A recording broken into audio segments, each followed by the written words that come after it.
Kasabay nito, nakiisa ang kabataan ng Pangasinan sa Campus Peace Symposium, katuwang ang 71st Infantry Battalion, upang itaguyod ang kamalayan at responsableng mamamayan. Ulat ni Michael Gemo. Kaisa ang mga mag-aaral ng Senior High School ng Panganiban National High School sa isang Campus Peace Symposium na inilunsad ng Bravo Brave Company ng 71st Infantry Battalion sa bayan ng Tayug.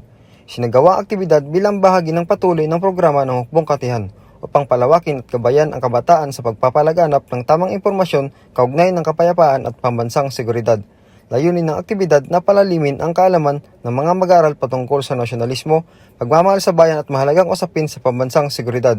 Binigyang diin din ang pagpapataas ng kamalayan laban sa paninlang at ilegal na pagre-recruit ng mga komunistang teroristang grupo at kung paano ito maiwasan sa pamamagitan ng wastong impormasyon at kritikal na pag-iisip. Tinalakay rin sa symposium ang napapanahong isyu sa West Philippine Sea, kabilang ang mga usapin sa pambansang soberanya, teritoryo at seguridad upang mas lalong maintindihan ng kabataan ang mas malawak na konteksto at mga hamong kinakaharap ng bansa sa kasalukuyan.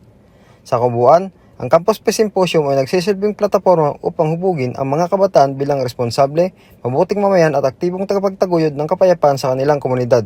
Binigyang din ito ang mga pagpapalaga sa buhay. Paggalang sa kapwa at pagiging makabayan ay ang mga konkretong paraan ng tunay na pagmamahal sa bayan.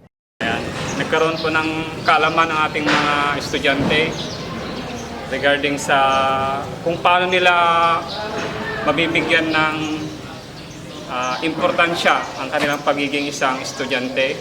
Ayan, yung pagiging part nila sa kanilang pamayanan as student.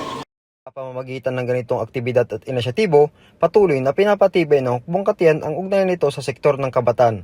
Hindi lamang upang palawakin ang kanilang kaalaman sa mga usaping panseguridad, kundi upang humubog ng isang henerasyong mapanuri, mulat at handang maging katuwang sa pananatili ng kapayapaan. Mula dito sa Pangasinan, ako si Michael Gemo, ang inyong pamilyang kaugnay para sa matatag na Hukbong Katihan ng Pilipinas.